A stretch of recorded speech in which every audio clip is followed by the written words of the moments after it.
احمدہ واصلی واسلم علی رسولہ النبی الکریم المکین الخلیل الرؤوف الرحیم، اما بعد فاعوذ باللہ السمیع العلیم من الشیطان الرجیم، بسم اللہ الرحمن الرحیم۔ والعصر ان الانسان لفی خسر الا الذین آمنوا وعملوا الصالحات وتواصوا بالحق وتواصوا بالصبر۔ صدقت یا رب العالمین۔ ان اللہ وملائکتہ یصلون علی النبی یا ایھا الذین آمنوا صلوا علیہ وسلموا تسلیما۔ اللہم صل علی سیدنا مولانا محمد وآلہ وعترتہ بعدد کل معلوم لک۔ الصلاۃ والسلام علیک یا سیدی یا رسول اللہ وعلی آلک واصحابک یا سیدی یا حبیب اللہ۔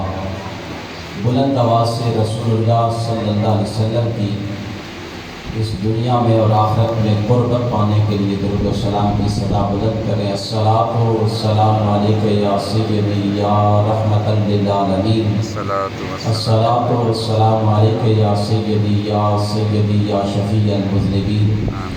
الصلاۃ والسلام علیک یا سیدی یا جد الحسن والحسین۔ الصلاۃ والسلام علیک یا سیدی یا امام القبلتین۔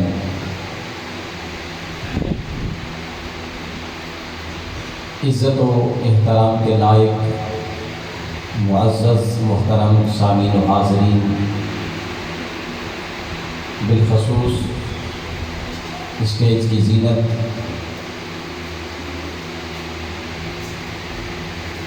حضرت علامہ مولانا الحافظ غلام مصطفیٰ صاحب مزید شرفہ، تحریک منہاج القرآن کے جملہ قائدین اور کارکنان، آج ہم اپنے ایک انتہائی مخلص دوست اور بھائی، تحریک منہاج القرآن کے جانثار ساتھی اور اپنے قائد کے مشن اور ویژن کے ساتھ ایک قلبی تعلق رکھنے والی عظیم شخصیت، میری مراد حافظ محمد نواز صاحب مرحوم مغفور،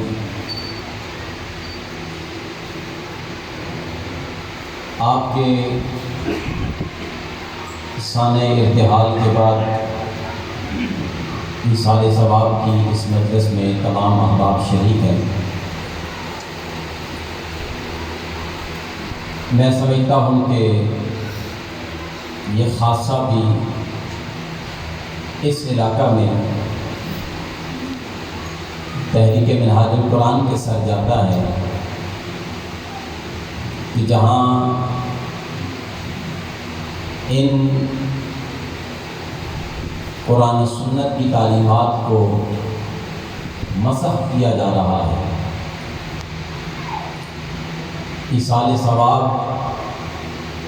کے خاتمے کے لیے، دعا کے ختم کرنے کے لیے مختلف ہیلے بہانے تلاش کیے جاتے ہیں۔ ایسے دور میں تحریک منہاج القرآن نے یہ علم جہاد بلند کیا ہوا ہے کہ وہ جو قرآن و سنت کی تعلیمات ہیں ان کو اسی پیرائے میں قوم کے سامنے پیش کیا جائے۔ بیسیکلی ایصال ثواب کا جو مطلب ہے وہ فقط اتنا سا ہے کہ قرآن مجید کی تلاوت سے لے کر اختتامی مراحل تک جتنی بھی عبادات قرآن مجید کی تلاوت کی صورت میں، اوراد و وظائف کی صورت میں، طعام کی صورت میں، اس مجموعہ عبادت کو عاجزی کے ساتھ، انکساری کے ساتھ اللہ رب العزت کی بارگاہ میں پیش کیا جائے قبولیت کے لیے۔ اور لازمی بات ہے رسول اکرم صلی اللہ علیہ وسلم کے فرمان کے مطابق اس کی بارگاہ میں جو چیز یقین کے ساتھ پیش کی جاتی ہے وہ شرف قبولیت پاتی ہے۔ جس میں تذبذب آ جائے، تزلزل آ جائے اور ایسی کیفیت ہو کہ پتہ نہیں یہ چیز قبول ہوتی ہے یا نہیں ہوتی۔ دارقطنی میں ایک حدیث موجود ہے، میرے کریم آقا صلی اللہ علیہ وسلم نے ارشاد فرمایا تم اپنے رب سے دعا مانگا کرو تو یقین کے ساتھ مانگا کرو، یعنی وہ قبول کرے گا ہی کرے گا۔ تم نے جو بھی نیکی کا عمل کیا ہے اس کی بارگاہ میں پیش کر کے یہ عاجزانہ درخواست کرو کہ مالک یہ ہماری طرف سے قبول کر۔ جب عبادات کے اختتام پر دعائیہ کلمات کو تیقن حاصل ہوتا ہے اور یقین حاصل ہوتا ہے تو کبھی بھی اللہ رب العزت اپنے محبوب کے غلاموں کی دعاؤں کو ریجیکٹ نہیں کرتا۔ لیکن چونکہ دور حاضر فتنوں کا دور ہے، ہر بات پر، ہر مسئلے پر ایک نیا فتنہ ہے، تو ہر عمل صالح میں بھی تذبذب ہے، ہر نیک کام میں بھی تذبذب ہے۔ آپ معاشرے میں اس کو دیکھیں، آپ کو گناہ کے کام پر تذبذب نظر نہیں آئے گا۔ گناہ بندہ یقین کے ساتھ کرتا ہے، اور جب نیکی کی بات آئے اس میں چونکہ ہزارہ فتوے، مختلف الاذہان لوگ موجود ہیں، سوشل میڈیا ہے، فیس بک کے مفتی ہیں، ہر بندہ پھر سوچ بچار کرتا ہے کس کی مانے، کس منہج پہ چلے۔ ایسے موقع پر میں سمجھتا ہوں کہ تحریک منہاج القرآن کا یہ خاصہ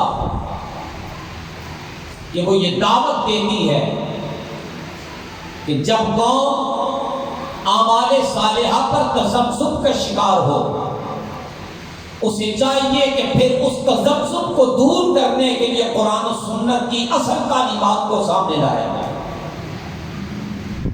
اور یہ صحرا اسی تحریک کے ساتھ جاتا ہے۔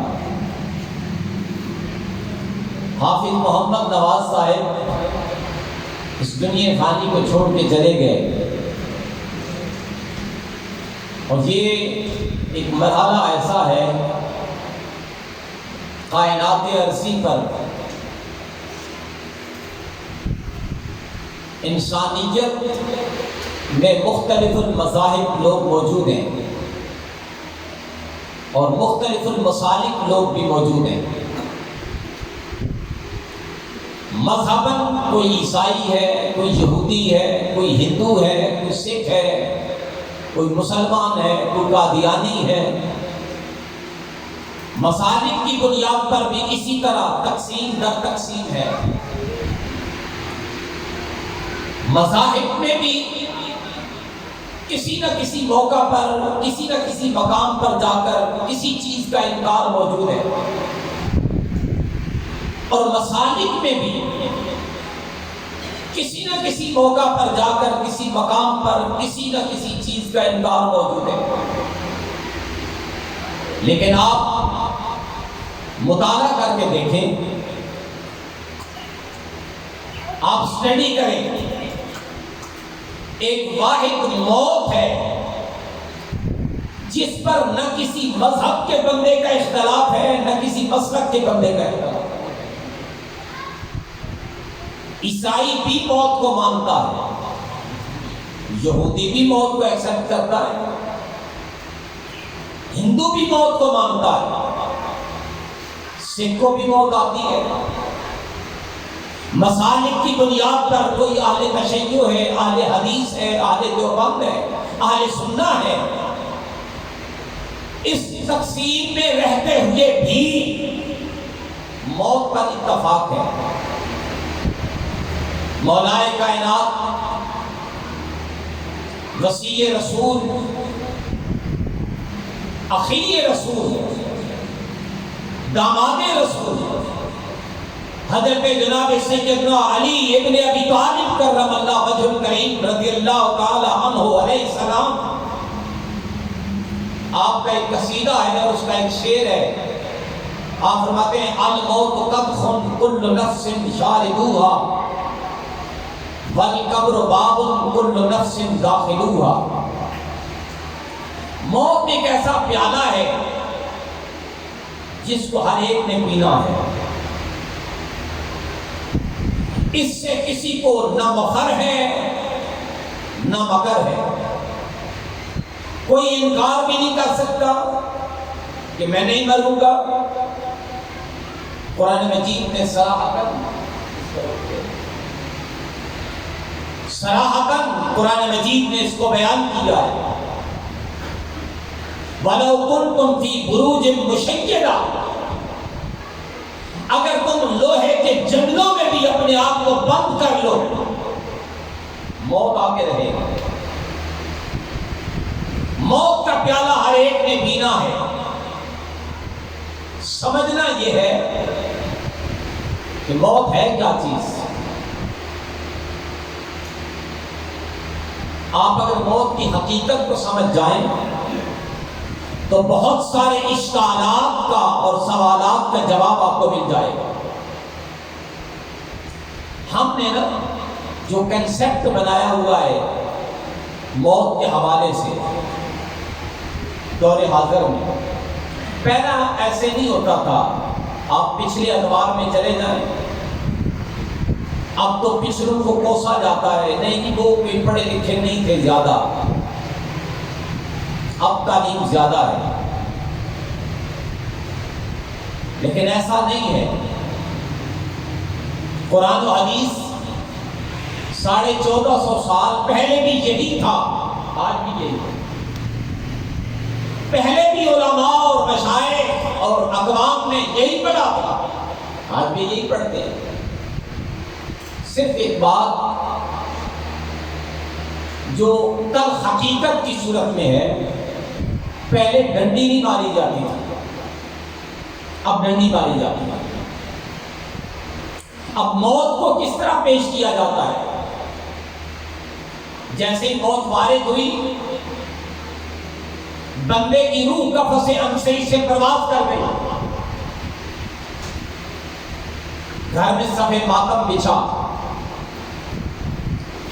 اور کنسیپٹ کیا واضح ہوا، اب یہ مر گیا ہے، اس کا ہمارے ساتھ کوئی تعلق نہیں ہے، جلدی کرو، جتنا جلدی ہو سکے اس کو قبر کی طرف لے کے جاؤ،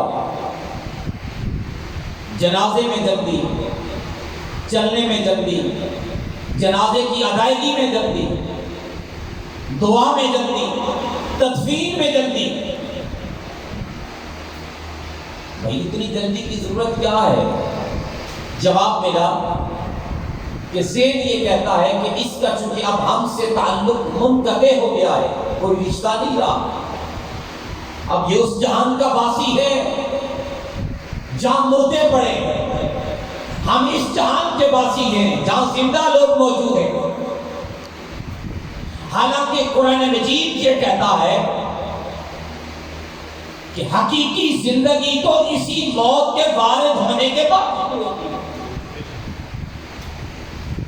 یہ جس کو ہم زندگی سمجھتے ہیں اور یہ جو سانسوں کا آنا جانا ہے، اس کو ہم زندگی سمجھتے ہیں۔ زندگی کو اللہ پاک نے قرآن مجید میں کہا وَمَنْ عَمِلَ صَالِحًا مِنْ ذَكَرٍ أَوْ أُنْثَىٰ فَهُوَ مُؤْمِنٌ فَلَنُحْيِيَنَّهُ حَيَاةً طَيِّبَةً۔ جس نے ایمان کے ساتھ زندگی گزاری اور جس نے اعمال صالحہ کیے اور رسول اللہ پر ایمان لانے کے بعد اچھے کاموں میں اس نے وقت گزارا اور اس صورتحال میں اس پر موت وارد ہوئی اور اس دنیا فانی کو اس نے خیر آباد کیا، خیر آباد کہا، جیسے ہی وہ اگلے جہان میں منتقل ہوتا ہے اللہ کہتا ہے وَلَنُحْيِيَنَّهُ حَيَاةً طَيِّبَةً، ہم نے اس زندگی سے پاکیزہ زندگی اس جہان کے اوپر عطا فرمائی۔ اب وہ زندگی تو بہتر زندگی ہے، لہذا سلسلہ منقطع کا کنسیپٹ دوسرا کنسیپٹ ہے بھئی یہ مر گیا ہے، اس کے حواس کام نہیں کرتے، نہ یہ سن سکتا ہے نہ یہ دیکھ سکتا ہے، اس کو موت نے اپنی آغوش میں لیا ہے، ہمارا اس کے ساتھ کوئی رابطہ نہیں۔ ویسے تو قرآن و حدیث کے انبار ہیں اس پر دلائل کے، قرآن مجید کو صرف جو آیت عموماً پڑھی جاتی ہے اس کو بنظر غائب دیکھا جائے تو اللہ پاک نے موت کی تعریف کرتے ہوئے فرمایا کل نفس ذائقۃ الموت، موت کا ذائقہ ہر ایک نے چکھنا ہے۔ ساتھ کی حویلی میں کھانا تیار ہو رہا ہے، ایمان کے ساتھ بتائیں وہ کتنی مرتبہ چکھ چکا ہوگا؟ مر گیا ہے؟ بتائیں، چکھنے سے کوئی مرتا نہیں ہے، ذائقہ جو ہوگا اس کا مطلب ہے اللہ پاک نے بہت بڑے سوال اور اشکال کا جواب دیتے ہوئے تو لوگ یہ کنسیپٹ نہ بنا لیں کہ اب یہ ختم ہو گیا ہے، اب اس کے حواس کام نہیں کرتے، اس کا ہمارے ساتھ کوئی تعلق نہیں رہا ہے، کیونکہ اس نے موت کا ذائقہ چکھ لیا ہے۔ بھائی ذائقہ چکھنے سے کوئی نہیں مرتا، ذائقہ تو ذائقہ کی بات ہے، ابھی اس کے بعد آپ کھائیں گے اور سب کچھ کھا جانے کے بعد بھی کوئی نہیں مرتا، تو جب کسی چیز کے کھانے سے کوئی نہیں مرتا اس کے ذائقے سے کیسے مرتا؟ تو اللہ پاک نے بڑی سوچ کے ساتھ یہاں لفظ ذائقہ استعمال کیا۔ سورہ ملک پڑھیے، اللہ پاک نے فرمایا الذی خلق الموت والحیات لیبلوکم ایکم احسن عملا، ہم نے موت کو پیدا کیا ہے، موت ہماری مخلوق ہے۔ آپ ایمان سے بتائیں مارنے کا حق کس کو ہے؟ بولے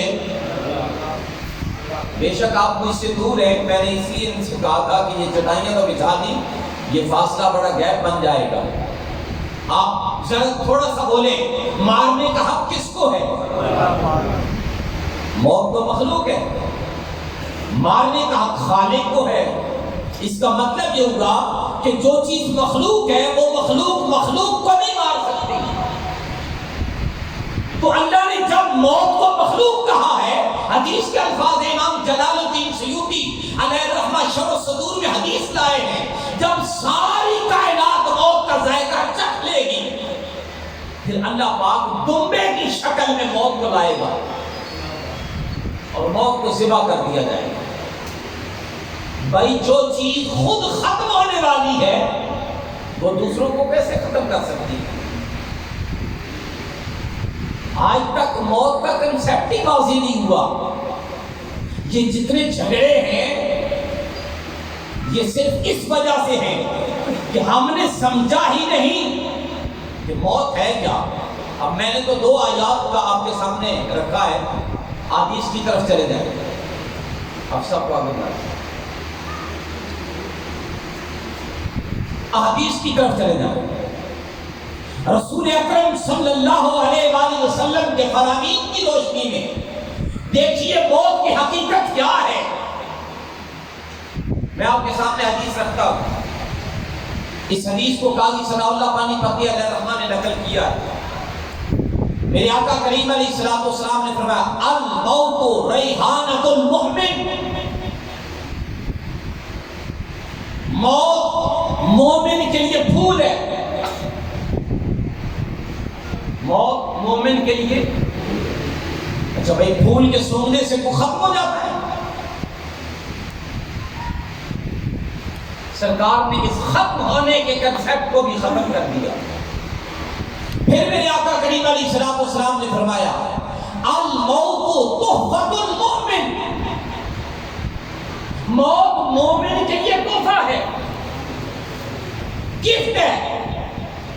بھائی کوئی گفٹ لیتے وقت بھی ختم ہو جاتا ہے، وہ تو خوشی کا مقام ہوتا ہے۔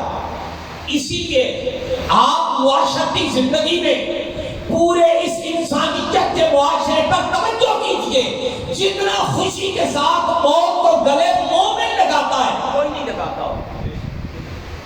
عیسائی بھاگتا ہے، یہودی بھاگتا ہے موت سے، ہندو سکھ موت پر ایمان رکھتے ہیں کہ موت آئے گی مگر موت کے قریب نہیں جاتے، ڈرتے ہیں۔ ایک مومن ہے جو موت کو گلے لگاتا ہے اور خوشی کے ساتھ گلے لگاتا ہے۔ کیوں؟ اسے پتا ہے کہ مرنے کے بعد جس ہستی کے ساتھ ملاقات ہونے والی ہے، یہ موت فنا نہیں کرتی، موت بقا دینے کے بعد ملاقات کا ذریعہ بنتی ہے۔ تیسری حدیث، اس کو بھی امام جلال الدین سیوطی نے شرح صدور میں لکھا ہے، اور اس حدیث پاک کو مسند دارمی میں نقل کیا گیا۔ میرے کریم آقا صلی اللہ علیہ وسلم نے فرمایا الموت جسر یوصل الحبیب الی الحبیب، موت ایک پل ہے، موت ایک پل ہے جس پر سے بندہ گزر کے یہ حبیب اپنے حبیب سے ملاقات کرتا ہے۔ الموت جسر، پل کا کام ہے ملانا، بولیے پل کا کام ہے ملانا۔ ایک نہر ہے، دریا ہے، سمندر ہے، اس کے اوپر پل ہے، وہ دونوں طرف رہنے والے لوگوں کو آپس میں ملانے کا کام کرتا ہے۔ ایک اور بات عقیدے کی بنیاد پر، اچھا جو ملنے ادھر سے ادھر جائے اس کا زندہ ہونا ضروری ہے کہ نہیں؟ اور اگر ادھر والا ملنے ادھر آئے تو اس کا زندہ ہونا ضروری ہے کہ نہیں؟ اور جس سے ملنے جا رہا ہے اگر اس کا نام و نشان ہی نہیں ہے تو پھر پل کے فائدہ کیا ہے؟ پل کا ملنا ملانا کس بات کا نام ہے؟ میرے کریم آقا صلی اللہ علیہ وسلم نے فرمایا الموت جسر، موت ایک پل ہے یوصل الحبیب الی الحبیب، یہ حبیب کو اپنے حبیب سے ملاتا ہے۔ میں نے پوچھا آقا حبیب کون ہے اور دوسرا حبیب کون ہے؟ جب موت ایک پل کا کام کرتی ہے تو جب موت بندے پر وارد ہوئی، اس بندے کو کس بندے کے ساتھ اس پل نے ملایا ہے؟ فرمایا قبر میں جانے کے ساتھ ہی اس کو آمنہ کے لال کے ساتھ ملاقات کر دی۔ یہ پہلی ملاقات ہے۔ اس پر ایمان ہے نا آپ کا؟ ایمان ہے کہ نہیں؟ اس پر بھی حدیث سن لیں، یہ معروف حدیث ہے، اس کو امام بخاری نے لکھا ہے، اس کو امام مسلم نے لکھا ہے، صحاح کی کثیر کتب میں، یعنی ستہ میں سے زیادہ نے یہ حدیث لکھی ہے جو سوال و جواب کی حدیث ہے۔ میرے قریب آقا صلی اللہ علیہ وسلم نے فرمایا جب بندہ قبر میں رکھا جاتا ہے اس سے سوال کیے جاتے ہیں، اس سے سوال کیے جاتے ہیں۔ پہلا سوال کیا جاتا ہے من ربک، تیرا رب کون ہے؟ جن کا عقیدہ فقط یہ ہے کہ اللہ ہی سب کچھ ہے اور اللہ کے علاوہ کچھ نہیں کائنات میں، تو پھر اگلے سوال کی تو ضرورت ہی نہیں پڑتی۔ جب اس بندے نے اللہ کو پہچان لیا کہ ربی اللہ، میرا رب اللہ ہے، اللہ کی پہچان ہو گئی، اس نے اس کو خالق مان لیا، مالک مان لیا، اس نے اس کی ذات اور صفات کو مان لیا ہے، ایمان لے آیا ہے، دنیا میں بھی با ایمان تھا، قبر میں بھی اس نے پہچان لیا، تو اتنا کافی ہے اس کے لیے۔ سرکار نے فرمایا نہیں، اللہ کی ذات کو ماننے اور پہچاننے کے بعد بھی اگلا سوال کیا جائے گا، ما دینک، تیرا دین کیا ہے، کس دین پر ہے تو، یا تیری زندگی اور زندگی کے بعد موت کس دین پر وارد ہوئی، یہ سوال کیا جائے گا۔ اگر وہ کہتا ہے دین الاسلام، میں زندگی میں بھی اسلام پر تھا، میری موت پر بھی اسلام پر ہوئی ہے، اور اب بھی میں اسلام پر ہوں، جس نے رب کو بھی پہچان لیا، جس نے دین کو بھی پہچان لیا، جس دین کے اندر سارے احکامات، وہ چاہے فرائض کی صورت میں ہے، واجبات کی صورت میں، سنن کی صورت میں، مستحبات کی صورت میں، مکروہات کی صورت میں، حرام کی صورت میں، ان تمام دین کی جزئیات کو مانتے ہوئے اس نے کہا دین الاسلام، میرا دین اسلام ہے، تو چاہیے تو یہ تھا رب کو بھی اس نے پہچان لیا، اور رب تعالیٰ کے پسندیدہ دین کو بھی اس نے پہچان لیا ہے، اور اپنا تعارف کروا دیا ہے، اسے نجات مل جانی چاہیے۔ لیکن سرکار نے فرمایا پھر بھی اس سے تیسرا سوال لازمی کیا جائے، یہ ہے الموت جسر یوصل الحبیب الی الحبیب کا ایک واضح مفہوم ہے۔ اب تیسرا سوال ہے، میرے قریب آقا صلی اللہ علیہ وسلم نے ارشاد فرمایا، اس سے پوچھا جائے گا ما کنت تقول فی حق ھذا الرجل، یہ تو اہل علم جانتے ہیں، اس پر اتنی بحث کی ضرورت نہیں ہے کہ جب مضارع پر ماضی داخل ہوتا ہے اور ماضی پر ما جب داخل ہوتا ہے تو وہ معنی کون سا دیتا ہے، لیکن اس کا جو عرف عام میں معنی کیا جاتا ہے، پوچھا جاتا ہے ما کنت تقول فی حق ھذا الرجل،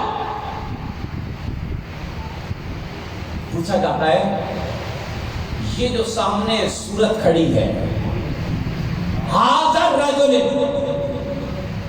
اس پر بہت سارے علماء نے بحث کی ہے، بالخصوص فاتح قادیانیت حضرت علامہ پیر سید مہر علی شاہ رحمۃ اللہ علیہ آستانہ عالیہ گولڑا شریف، آپ نے اس پر بحث کرتے ہوئے فرمایا یہ لفظ ھذا جو ہے یہ محسوس مبصر ہے، ھذا وہاں بولا جاتا ہے جو محسوس بھی کیا جا سکے اور دیکھا بھی جا سکے۔ میں اگر کہوں کہ ھذا غلام مصطفیٰ، اس کا مطلب یہ ہے کہ یہ محسوس بھی ہو رہے ہیں اور نظر بھی آ رہے ہیں، جو بندہ محسوس نہ کیا جا سکے اور نظر بھی نہ آئے وہاں ھذا نہیں بولا جاتا، ھذا کا لفظ یہ بتاتا ہے کہ جو سامنے کھڑا ہے وہ محسوس بھی کیا جا سکتا ہے، وہ نظر بھی آتا ہے۔ میرے کریم آقا نے فرمایا ما کنت تقول فی حق ھذا الرجل، پیر مہر علی شاہ فرماتے ہیں وہاں تصویر نہیں دکھائی جاتی، وہاں گنبد خضرا سے پردے نہیں اٹھائے جاتے، بلکہ ہر قبر میں کملی والے خود تشریف لاتے ہیں، ہر قبر میں کملی والے خود تشریف لاتے ہیں۔ اور پھر کمال کی بات یہ ہے، ہندو مر گیا، سکھ مر گیا، عیسائی مر گیا، یہودی مر گیا، مسلمان مر گیا، قادیانی مر گیا، کسی مذہب کا پیروکار تھا یا کسی مسلک کا پیروکار تھا، ہر ایک کی قبر میں کملی والے تشریف لاتے ہیں، ہر ایک کی قبر میں کملی والے تشریف لاتے ہیں۔ اٹھائیے امام بخاری کو،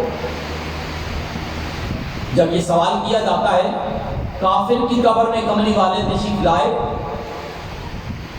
والضحیٰ کا مکھڑا، واللیل کی زلفیں، حسین چہرہ، اس کافر سے جب پوچھا جاتا ہے ما کنت تقول فی حق ھذا الرجل، وہ آگے سے جواب دیتا ہے ہاں لا ادری، ہائے افسوس میں ان کو نہیں جانتا۔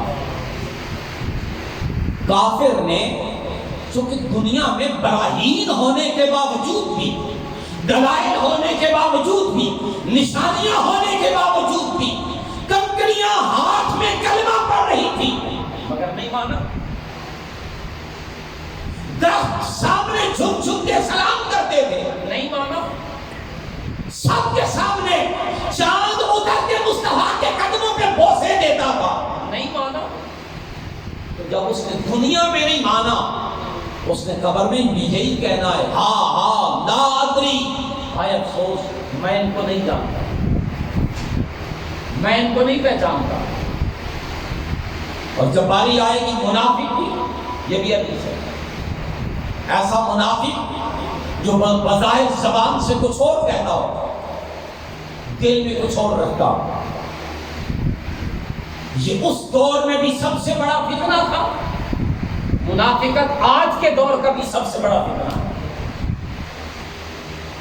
اس لیے رسول اکرم صلی اللہ علیہ وسلم نے جتنی سختی منافق کے ساتھ کی ہے اتنی کافر کے ساتھ نہیں۔ کافر کو پھر تبلیغ کی، سمجھتے تھے کہ کسی موقع پر اس نے کلمہ پڑھ لینا ہے، اس نے آ جانا ہے، لیکن منافق اس نے تو رسول اللہ صلی اللہ علیہ وسلم کی مسجد میں قدم رکھا، وہ بیٹھا، حضور نے خطاب کیا اور اپنے علم کی بنیاد پر جو کچھ بتانا چاہا بتا۔ صاحب مشکات نے اس کو نقل کیا، وہ مرفقتین کا لفظ ہے، وہ گونیاں مارنے لگے اور کہنے لگے یہ ہمیں نہیں پہچانتے کہ ہم منافق ہیں، ہم اندر سے کچھ اور ہیں، بظاہر کچھ اور ہیں، اور یہ وہاں کی خبریں دیتے۔ اللہ پاک نے اسی وقت جبریل امین کو نازل کیا اور کہا میرے محبوب کو کہو ان منافقین کا نام لے کر، ان کے والد کا نام لے کر ان کو مسجد سے نکال دیا جائے۔ یہ رویہ منافق کے ساتھ اس دور میں بھی تھا، لہذا جب منافق جس کا بظاہر کچھ اور، پہلا پارہ قرآن مجید میں پڑھے سورہ بقرہ کے پہلے 8 سے 9 رکوع اسی منافقت کی علامات پر بھلے پڑے۔ وَمِنَ النَّاسِ مَن يَقُولُ آمَنَّا بِاللَّهِ وَبِالْيَوْمِ الْآخِرِ وَمَا هُمْ بِمُؤْمِنِينَ۔ یہ منافق کی پہچان ہے کہ وہ اللہ پر ایمان کی بات کرتا ہے، آخرت پر ایمان کی بات کرتا ہے، لیکن اللہ صراحتاً کہتا ہے وَمَا هُمْ بِمُؤْمِنِينَ، یہ مومن نہیں ہے کیونکہ میرے محبوب کی بات نہیں کرتے۔ لہذا جب منافق سے قبر میں سوال کیا جاتا ہے، وہ بھی کہتا ہے میں جیسے لوگوں سے سنتا تھا، میرا وہی عقیدہ ہے، پہچان وہ بھی نہیں پاتا، لیکن جب باری آتی ہے حافظ محمد نواز جیسے عاشق رسول کی، اور جب باری آتی ہے مومن اور اعمال صالحہ والے شخص کی، اور اس سے پوچھا جاتا ہے ما کنت تقول فی حق ھذا الرجل، وہ جواب دیتا ہے میں تو مر کے پہنچا ہوں اس دل ربا کے بعد۔ میاں صاحب نے کہا تھا لوکاں مینوں آن ڈرایا، میاں رات قبر دی کالی، پر میں سنیا اتھے اس نے ہونا جدے مونڈے کمی کالی۔ سارے لوگ کہتے تھے قبر ایک وحشت کا گھر ہے، قبر ایک ڈراؤنا گھر ہے، وہاں لائٹ نہیں ہے، وہاں روشنی نہیں ہے، وہاں اجالا نہیں ہے، لیکن مومن اس انتظار میں رہتا ہے میں کب مروں گا کہ میرا مصطفیٰ قبر میں آئے گا، میری قبر روشن ہو جائے گی۔ اللہ اکبر، یا رسول اللہ۔ یہ ہے کنسپٹ موت کا۔ قبر موت جدا کرنے کے لیے نہیں آتی، یہ تعلقات کو ختم کرنے کے لیے نہیں آتی، یہ تعلقات کو مضبوط کرنے کے لیے آتی، یہ تعلقات کو بحال کرنے کے لیے آتی، یہ ملاقات کا ذریعہ ہے۔ الموت جسر یوصل الحبیب الی الحبیب۔ لیکن دوستان ذی وقار، موت تو سب کو آنی ہے، کیا اللہ پاک نے موت کا کوئی مطالبہ بھی کیا ہے کہ وہ کس طرح کی موت کو پسند کرتا ہے؟ قرآن مجید میں 2 مقام ایسے ہیں اللہ پاک نے وَلَا تَمُوتُنَّ کا لفظ استعمال کیا ہے، وہ پاک بیٹھے ان سے پوچھ لیں۔ اللہ پاک نے فرمایا یا ایھا الذین آمنوا اتقوا اللہ حق تقاتہ فلا تموتن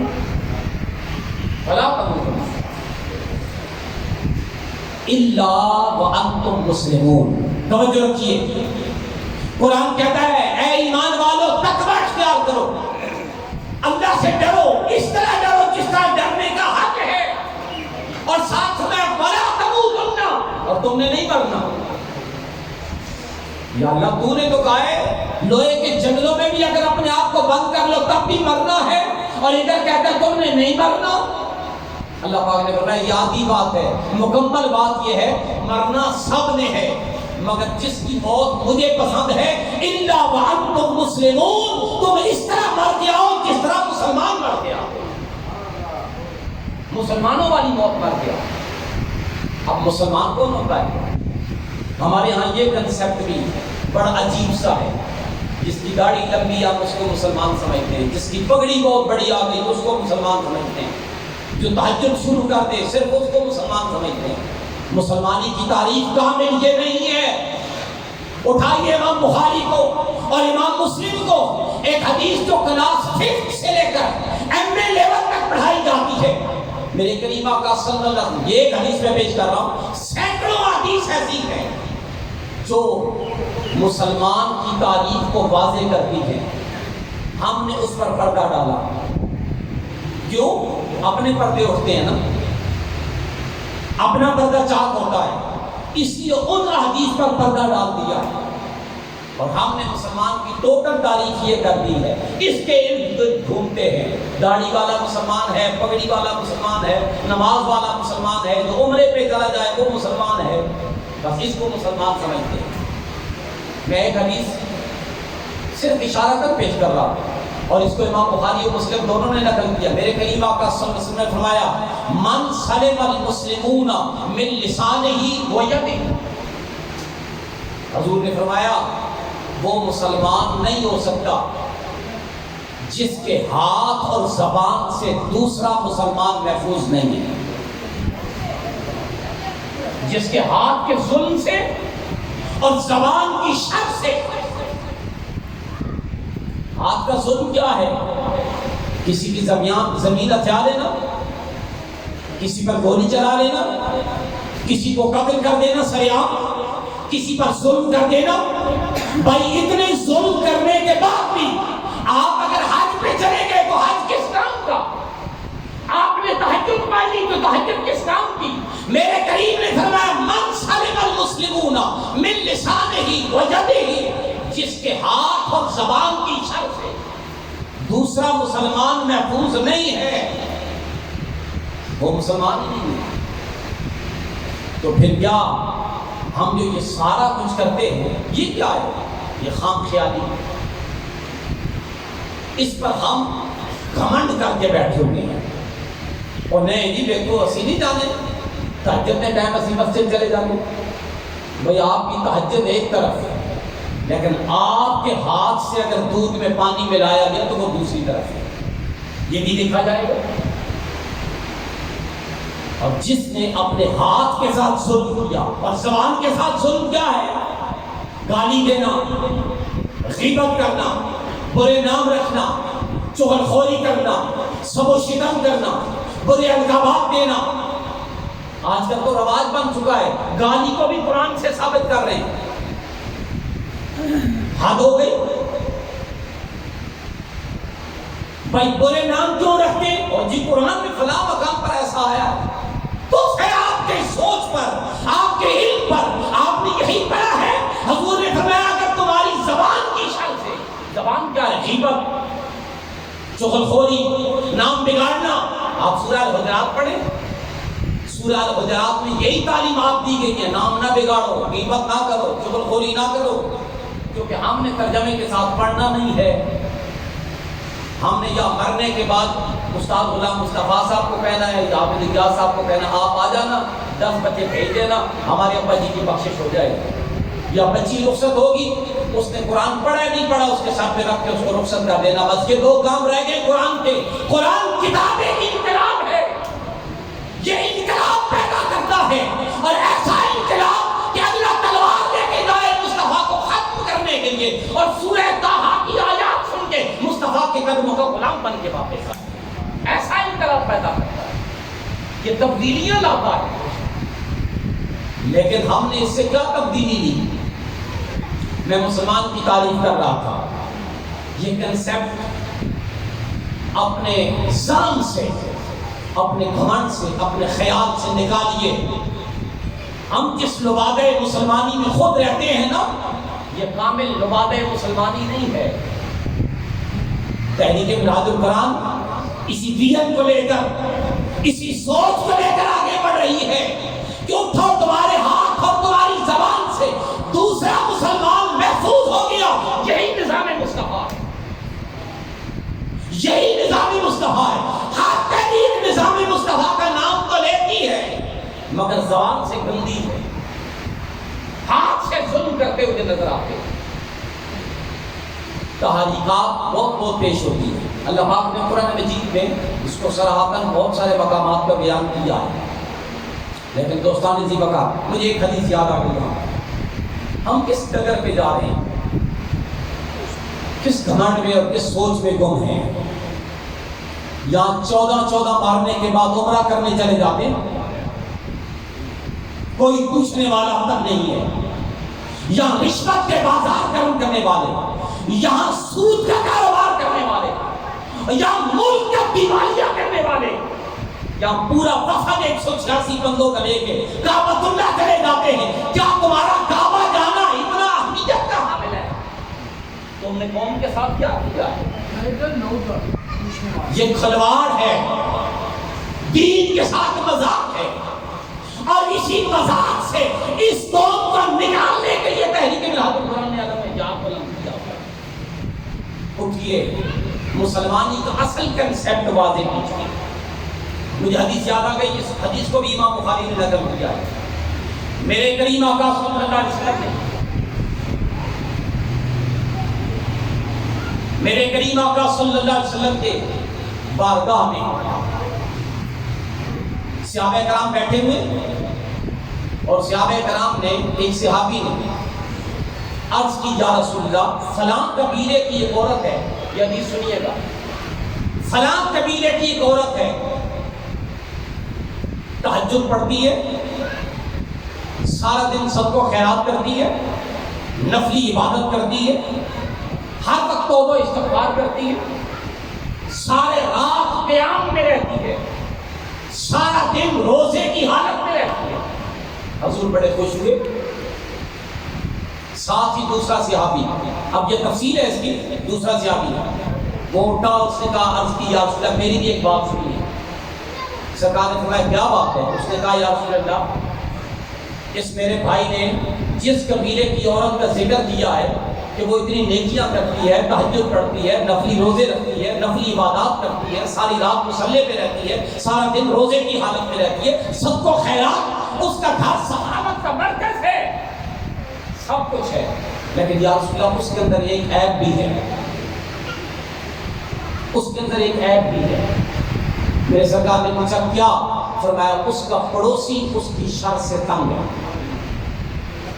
یہ حدیث ہے، دور حاضر کے کسی مولوی کی بات نہیں ہے۔ اس صحابی نے کہا، یا رسول اللہ ٹھیک ہے وہ نمازیں پڑھتی ہے، ٹھیک ہے وہ روزے رکھتی ہے، ٹھیک ہے وہ تہجد کی پابند ہے، ٹھیک ہے ساری رات مصلے میں رہتی ہے، اس کے گھر سے سارا دن لوگ راستہ کرتے ہیں، سب کو خیرات چلتا ہے، لیکن اس میں ایک عیب ہے، ایک برائی ہے۔ کون سی؟ اس کا پڑوسی اس کی شر سے تنگ ہے۔ حضور علیہ السلام نے ایک لمحے کی بھی دیر نہیں کی اور فوراً فتویٰ صادر فرمایا۔ میرے آقا کریم نے فرمایا، فَهِيَ جَهَنَّمْ، وہ جہنم جائے گا۔ آپ ایمان سے بتائیں، نبی کے دور سے کوئی اچھا دور ہے؟ جس دور کی اللہ پاک نے یہاں قسم اٹھائی ہے، وَالْعَصْرِ، زمانے نبوی کی قسم ہے، سورہ عصر میں جس زمانے نبوی کی قسم ہے، حضرت عبداللہ ابن عباس اس کے راوی ہے، اس زمانے سے اچھا زمانہ کوئی نہیں۔ اس زمانے میں پڑھی جانے والی نماز، آج کے زمانے کی پڑھی جانے والی نماز، کیا موازنہ ہے آپس میں، کیا کمپیریزن ہے ان عبادات کا اور ان عبادات کا؟ کوئی کمپیریزن نہیں ہے۔ وہ عبادات اچھی تھی، وہ معاملات اچھے تھے، مگر ایک معاملہ غلط نکلا کہ اس کا پڑوسی اس سے تنگ ہے۔ حضور نے فرمایا یہ جہنم جائے گی۔ آپ ایمان سے بتائیں 1450 سال پہلے اگر اس کی اتنی نیکیاں اسے نہیں بچا سکی تو آج اتنوں کو مارنے کے بعد کوئی عمرے پہ چلا جائے تو اس کا عمرہ اس کو بچا دے گا؟ پاکستان میں سود کا کاروبار کرنے والا کوئی ہر سال بھی حج پہ چلا جائے اس کا حج اس کو بچا لے گا؟ قوم کو دودھ میں پانی ملا کے دینے والے، مسجدوں سے جوتے اور مسجدوں کے پنکھے اتارنے والے، مرچوں میں پورا استعمال کرنے والے، قوم کے ساتھ دھوکہ اور فریب کرنے والے، اگر وہ تہجد کی نماز میں یا نماز باجماعت میں پہلی صف میں بھی کھڑے ہو جائیں ان کی نمازیں ان کو بچا لیں گی؟ یہ فراڈ ہے، یہ دھوکہ ہے۔ اس دھوکے سے نکالنے کے لیے تحریک منہاج القرآن وہ انسانیت کا اور وہ مسلمانیت کا وہ کنسیپٹ باتیں کرنا چاہتی ہے جدھر دیکھو انسان نظر آئے اور جدھر دیکھو مسلمان نظر آئے۔ اس ویژن کے ساتھ، اس سوچ کے ساتھ حافظ محمد نواز نے ساری زندگی کام کیا، قوم کا بھلا سوچا، اور جو قوم کا بھلا سوچتا ہے، جس کی زبان بھی قوم کا بھلا سوچے، جس کا ہاتھ بھی قوم کا بھلا سوچے۔ حدیث ہے مسند دارمی کی، اور اس حدیث کو امام حاکم المستدرک میں بھی لائے ہیں۔ میرے کریم آقا صلی اللہ علیہ وسلم نے فرمایا خیر الناس من ينفع الناس، تم میں سے بہترین انسان وہ ہے جو دوسری انسانیت کا بھلا سوچے، جو دوسروں کا نفع سوچے۔ یہاں نفع نہیں سوچا جاتا، دوسرے کو ڈیگریڈ کیا جاتا ہے، ڈی ویلیو کیا جاتا ہے، جیلس پن کی صورت میں یہی سوچنے میں لگے رہتے ہیں یار اس کا کاروبار کس طرح ٹھپ ہو، اس کا مکان کس طرح گرے، اس کی گاڑی کس طرح بکے، اس کا مال کس طرح خسارے میں آئے۔ ہم دوسرے کا خسارہ سوچنے والے، اور قرآن اللہ کا حبیب کہتا ہے بہترین انسان وہ ہے جو دوسروں کا نفع سوچے، جو دوسروں کا، اور یاد رکھیے یہ جو دوسروں کا نفع سوچنا ہے اس کا تعلق عبادات کے ساتھ نہیں ہے، اس کا تعلق معاملات کے ساتھ ہے۔ اور میرا ایک جملہ ہے، ملک والا کی سرزمین پر غالباً 2-2.5-3 سال کے بعد میں آیا ہوں، یہ جملہ یاد رکھیے، جس کی عبادات درست ہوں مگر معاملات درست نہ ہوں اس کی عبادات قبول نہیں ہوتی۔ جس کی نماز درست ہے، روزہ درست ہے، حج درست ہے، عمرہ درست ہے، اس کی زکات درست ہے، اس کی تسبیح درست ہے، اس کی داڑھی بھی پوری ہے، اس کی پگڑی بھی پوری ہے، اس کا لباس بھی ٹھیک ہے، وہ سارا کچھ دینی شرائع کے مطابق کرتا ہے، احکامات کی پابندی کرتا ہے، عبادات پوری کرتا ہے، مگر معاملات میں اگر، حسن معاشرت میں اگر کمی آ گئی، اور حسن معاشرت کیا ہے؟ بھائی بھائی سے ناراض، محلے والا محلے والے سے ناراض، ایک مسجد والا دوسری مسجد میں نہیں جاتا نماز پڑھنے، کہاں کی مسلمانی اور کہاں کی انسانیت؟ اگر انسانیت اخلاقی گراوٹ کا شکار ہے یہ سارا خسارہ ہی خسارہ ہے۔ اسی خسارے کا ذکر اللہ پاک نے قرآن مجید میں کیا، وَالْعَصْرِ إِنَّ الْإِنسَانَ لَفِي خُسْرٍ، بے شک انسان خسارے میں، انسان خسارے میں۔ آخری جملہ سنیے، کیونکہ مجھے رمضان صاحب نے اشارہ کر دیا کہ پیچھے گرمی میں بیٹھے ہوئے، گرمی تو ہمیں بھی لگ رہی ہے لیکن ایسے ہی مواقع پر یہ چیزیں زیب دیتی ہے اور کچھ سننے کے لیے تیار ہوتا ہے۔ وَالْعَصْرِ، زمانے نبوی کی قسم، إِنَّ الْإِنسَانَ لَفِي خُسْرٍ، بے شک انسان خسارے میں ہے۔ 63 مقامات پر قرآن مجید نے خسارے کا ذکر کیا، 63 مقامات پر خسارے کا ذکر کیا، اور جہاں جہاں بھی خسارے کا ذکر کیا آپ قرآن مجید پڑھ کے دیکھ لیں، کہیں یہ کہا جس نے وعدہ خلافی کی وہ خسارے والا ہے، جس نے قتل ناحق کیا وہ خسارے والا ہے، جس نے جھوٹ بولا وہ خسارے والا ہے۔ آپ 63 مقامات کو پڑھ کے دیکھ لیں، ان میں سے ایک مقام کی نشاندہی میں کرتا ہوں، سورہ الاعراف آیت نمبر 92، میں صرف ایک مقام 63 مقامات کو چھوڑ کر اللہ پاک قرآن مجید میں کہتا ہے الذین کذبوا شعیبا کانوا هم الخاسرین، وہ لوگ جنہوں نے جناب شعیب علیہ السلام کو جھٹلایا وہ خسارے میں ہیں۔ شعیب علیہ السلام اللہ کا نبی تھا، قوم نے کیسے جھٹلایا؟ شعیب نے ایک ہی تعلیم دی، قوم میں ایک معاشرتی نقص تھا، ایک برائی تھی، ایک عیب تھا، کون سا؟ شعیب علیہ السلام کی قوم ناپ تول میں کمی کرتی تھی۔ کیا؟ ماپ تول میں کمی کرتی تھی، پیمائش میں کمی، ناپنے میں کمی، تولنے میں کمی، لیتے وقت کوئی اور تول ہوتا، دیتے وقت کوئی اور تول ہوتا۔ اس پر اللہ نے کہا الذین کذبوا شعیبا هم الخاسرین، جنہوں نے شعیب علیہ السلام کی ایک تعلیم کو جھٹلایا۔ شعیب نے کہا تھا ناپ تول پورا کیا کرو، قوم نہیں مانی، اللہ نے کہا یہ خسارے والے ہیں۔ آپ ایمان سے بتائیں جنہوں نے شعیب علیہ السلام کی ایک تعلیم کو جھٹلایا وہ تو خسارے میں ہیں، ہم حضور کی کتنی تعلیمات کو جھٹلاتے ہیں پھر بھی ہم نفع سوچتے ہیں اپنے اپنے، خسارہ ہی خسارہ ہے۔ یا اللہ اگر ہم اتنے خسارے والے ہیں تو کیا اس خسارے سے نکلنے کا کوئی حل بھی ہے؟ ہم تو حضور کی امتی ہیں، حضور کے غلام ہیں۔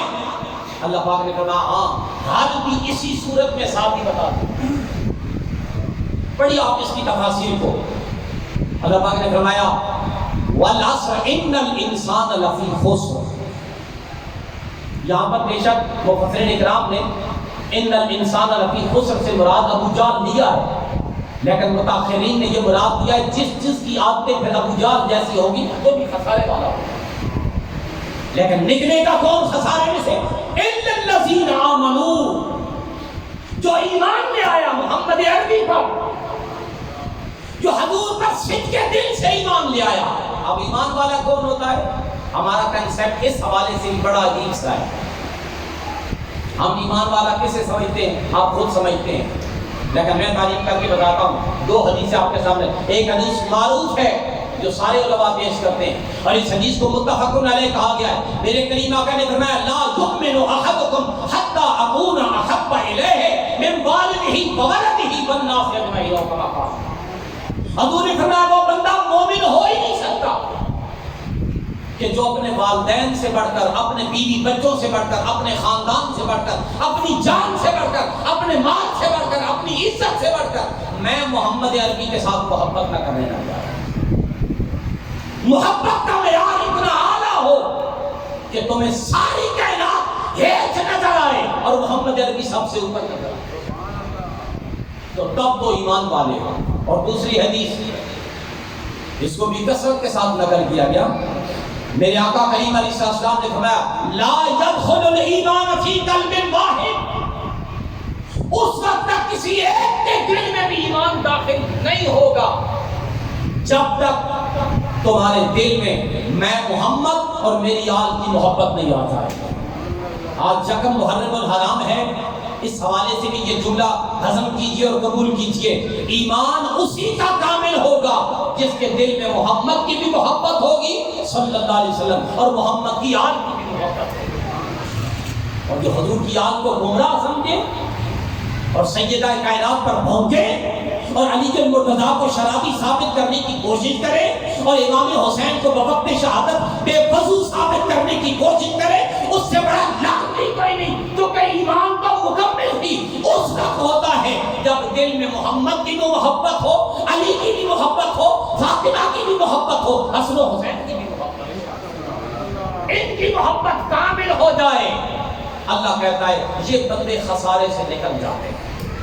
خسارے سے نکلنا ہے، محمد و آل محمد کی محبت کو دل میں جگہ دینی ہوگی، اور اس طرح جگہ دینی ہوگی جب ان کا ذکر آئے آنکھیں نم ہو جائے، روح خوش ہو جائے، دل بیدار ہو جائے، چہرہ گلاب کی طرح کھل جائے۔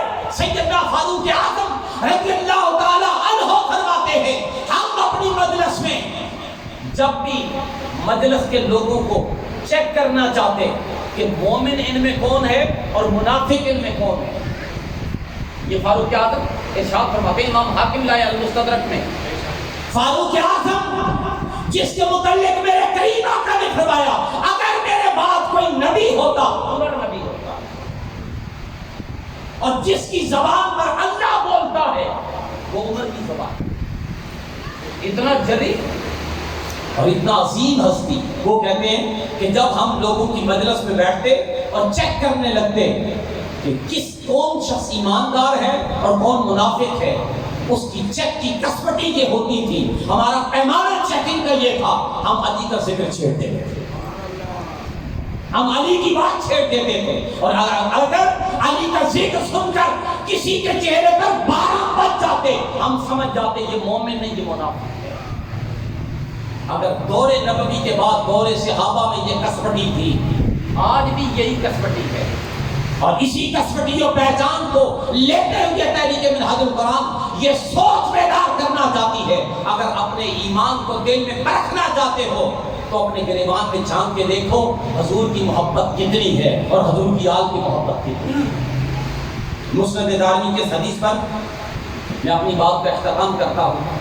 میرے کریم آقا صلی اللہ علیہ وسلم نے فرمایا ادبوا اولادکم علی ثلاث خصال حب نبیکم وحب آل بیتہ وتلاوت القرآن. اپنی اولاد کو 3 اچھی عادتیں سکھاؤ، بچپن میں 3 گھٹیاں ڈالو. پہلی حب نبیکم، اپنے نبی کی محبت. جب جب بچہ جوان ہو وہ رسول اللہ کی عظمت کے نعرے لگاتا ہے، وہ حضور کی عظمت کا پہرے دار ہو، حضور کے خداروں کے ساتھ برسرے پیغام نظر آئے. یہ ہے حب نبیکم وحب آل بیتہ. اور اپنے بچے کو دوسری گھٹی بچپن میں ڈالو کہ حضور کی آل کی محبت اس کے سینے میں آ جائے. جیسے جیسے وہ پروان چڑھے حضور کی آل کے نغمے گانے والا، ان کے ترانے الاپنے والا. تیسرا وتلاوت القرآن، اور قرآن کی تلاوت کی ہوتی ہے. تو پھر تماشا یہ ہے ہم نے حقیقت انسانیت کو بھی پس پشت ڈالا ہے، ہم نے حقیقت مسلمانیت کو بھی پس پشت ڈالا ہے، ہم نے حقیقت ایمانیات کو بھی پس پشت ڈالا ہے. ایک اپنے ذہن میں، اپنی سوچ میں، اپنی فکر میں، اور سوشل میڈیا کے فیس بک کی مفتیوں کے پیچھے لگ کر ہم نے ایمان کا بھی کنسپٹ خراب کر لیا، اسلام کا بھی کنسپٹ خراب کر لیا، اور انسانیت تو گئی گزری ہے. لہذا بات کا اختتام اس بات پر کہ قیامت کا دن آئے گا، سب نے اللہ کی بارگاہ میں پیش ہونا ہے، سب نے پیش ہونا اور سب کے اعمال تلنے ہیں. میرے کریم آقا صلی اللہ علیہ وسلم نے فرمایا، یہ حدیث ہے، آقا نے فرمایا بندے کے نامہ اعمال میں ترازو میں جو عمل سب سے بھاری ہوگا، آپ ایمان سے بتائیں کیا ہونا چاہیے؟ بولے یہ تو آپ کہہ رہے ہیں نا، ویسے ذہن میں کیا آتا ہے؟ نماز، کلمہ، بھئی ارکان اسلام ہونے چاہیے.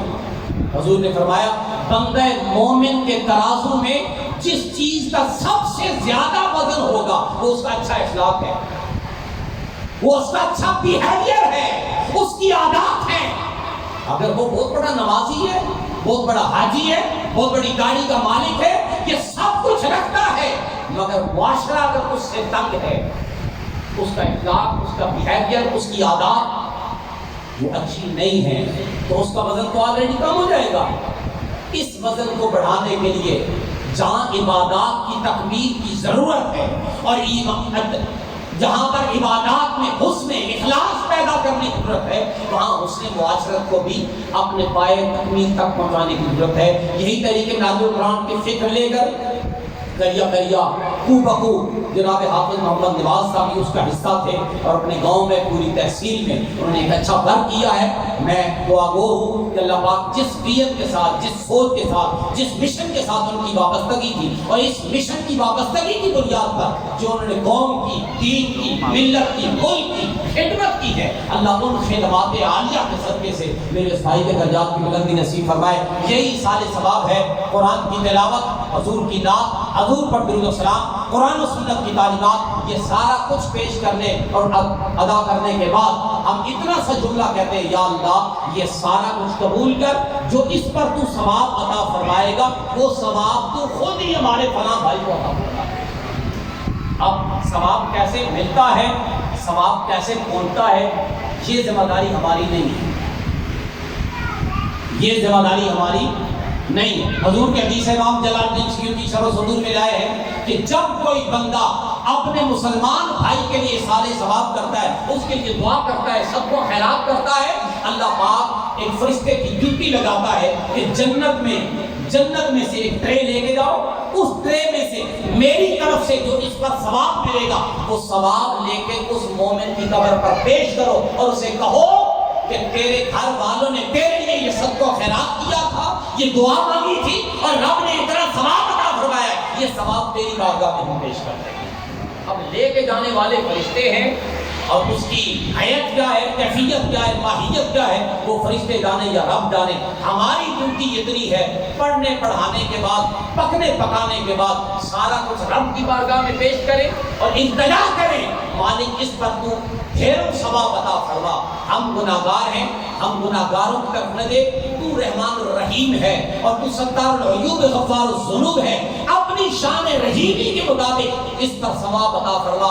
وہ جو ڈھیروں ثواب ہوگا یا اللہ ہمارے بھائیوں کو، ہمارے بزرگوں کو اس کا ثواب عطا فرما، وہ جانے، اس کا کام جانے کتنا ثواب عطا فرماتا ہے۔ میرے کریم نے فرمایا قیامت کے دن ایک بندے کو جب اٹھایا جائے گا اس کے سامنے پہاڑوں کی صورت میں ثواب ہوگا، پہاڑوں کی صورت میں، پہاڑوں کی صورت میں، اور وہ شخص کہے گا میں نے تو اتنی نیکیاں نہیں کی تھی، یہ پہاڑوں کی صورت میں مجھے ثواب اور اجر اور میرے درجات کس طرح نظر آ رہے ہیں۔ سرکار علیہ السلام فرماتے ہیں اسے بتایا جائے گا جو تو پیچھے اولاد چھوڑ کے آیا تھا، جو پیچھے دوست احباب چھوڑ کے آیا تھا، وہ جب جب تیرے لیے دعا کرتے تھے ہم تیری نیکیوں میں اضافہ کرتے ہیں، ہم تیرے درجات کو بلند کرتے ہیں۔ اللہ پاک اسی طرح اپنے آباء و اجداد کو اور اپنے سے پہلے ایمان کی حالت میں چلے جانے والوں کو صدقہ و خیرات کی صورت میں، دعا و استغفار کی صورت میں یاد کرنے کی توفیق عطا فرمائے۔ وآخر دعوانا ان الحمد للہ۔